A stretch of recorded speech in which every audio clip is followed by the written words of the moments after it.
வாகர்த்தா இவ சம்பிருத்தௌ வாகர்த்த பிரதிபத்தையே யகத பிதரௌ வந்தே பார்வதி பரமேஸ்வரௌ. ஓம் நமச்சிவாய. மேன்மைகள் சைவ நீதி விளங்குக உலகமெல்லாம். நோயற்ற வாழ்வே குறைவற்ற செல்வம். அந்த நோய் நொடி இல்லாத வாழ்வு இந்த உலக மக்கள் எல்லோரும் வாழ வேண்டும் என்று கலியுகத்தின் காந்தமலை யோதியாகிய சபரிமலை சுவாமி ஐயப்பனுடைய திருவடிகளை சிறந்தாழ்த்தி டான் தமிழொலி ஓம் தொலைக்காட்சி நேயர்கள் அனைவருக்கும் சர்வதேச இந்து மத குறிப்பீடம் அகில இலங்கை சபரிமலை ஸ்ரீ சாஸ்தா பீடத்தின் சார்பில் இனிய வணக்கங்களும் நல்லாசிகளும். இன்றும் மங்களகரமான குரோதி வருஷம் புரட்டாதி மாதம் 8ஆம் நாள் 24/9/2024 செவ்வாய்க்கிழமை.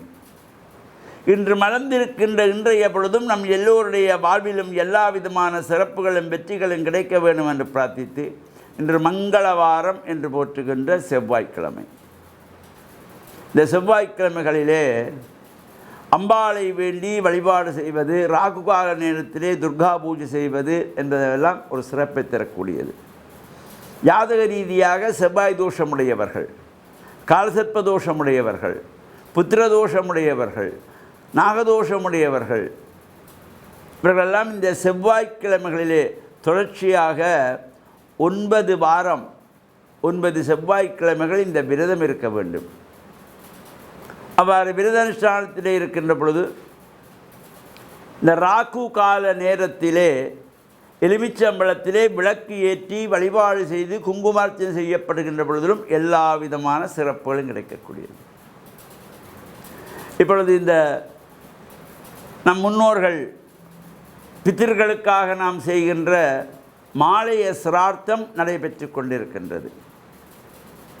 இந்த மகாலய சிரார்த்தத்திலே இந்த 15 நாட்களும் தர்ப்பணம் பண்ண கொள்ளும் தண்ணீரை உரைத்து தர்ப்பணம் செய்யக்கூடியவர்கள் செய்து கொள்ளலாம்.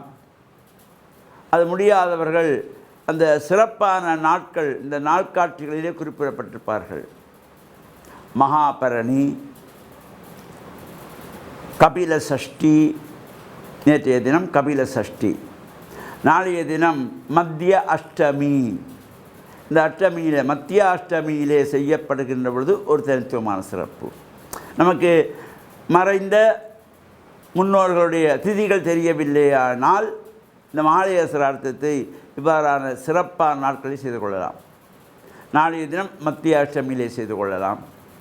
அல்லது வருகின்ற சனிக்கிழமை ஏகாதசியிலே செய்து கொள்ளலாம்.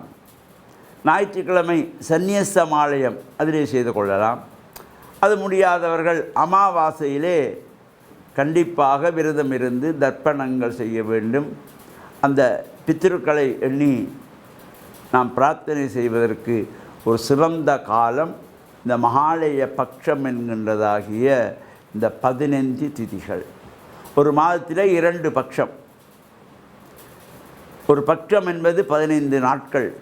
2 பட்சம் சேருகின்ற பொழுது ஒரு மாதம். இதிலே கடந்த பௌர்ணமி கழிந்ததும் இந்த தேய்விரை பிரதமை முதல் இந்த மகாலய பட்சம் ஆரம்பமாகி அமாவாசையிலே நிறைவேறும். இந்த 15 நாட்கள் ஒரு பட்சம். இதைத்தான் மகாலய பட்சம் என்று சொல்லப்படுவது. இவை இந்த கண்டிப்பாக ஒவ்வொரு ஆண்மகனும் தத்தமது பெற்றோர்களுக்காக, தாத்தா பாட்டிக்காக, உறவுகளுக்காக கண்டிப்பாக அவர்கள் இந்த விரதம் இருந்து சிரார்த்தங்கள் செய்து தர்ப்பணங்கள் செய்ய வேண்டும். அங்கே படையல் படைக்கப்படுகின்ற பொழுது வீட்டிலே சமைத்த உணவுகள் மட்டும்தான் பிதிர்களுக்கு படைக்க வேண்டும். வெளியே இருந்து கொண்டு வருகின்ற உணவுகளை பிதிர்களுக்கு படைக்கக்கூடாது, அது தோஷம். எனவே இந்த பிதிர்களுடைய அன்பையும் ஆசையையும் பெறுகின்ற வகையிலே நாம் விரதம் இருந்து மறைந்த முன்னோர்கள் இந்த பித்திருக்களை வேண்டி பிரார்த்தனை செய்து தர்ப்பணங்கள் செய்து முடிந்தவரையிலே தானங்கள் கொடுத்து இறை பிரார்த்தனையில் ஈடுபட்டு இறையருளையும் பெற்று பிதிர்களுடைய ஆசியையும் பெற்று மண்ணில் நல்ல வண்ணம் வாழ டான் தமிழொலி ஓம் தொலைக்காட்சி நேயர்கள் அனைவருக்கும் சர்வதேச இந்து மத குறிப்பீடத்தின் சார்பில் நல்ல ஆசிகளை கூறிக்கொள்வதில் மன மகிழ்வு கொள்கிறோம். சர்வே ஜனாக சுகினோ பவந்து, சமஸ்த மங்களானி சந்து. சுபம்.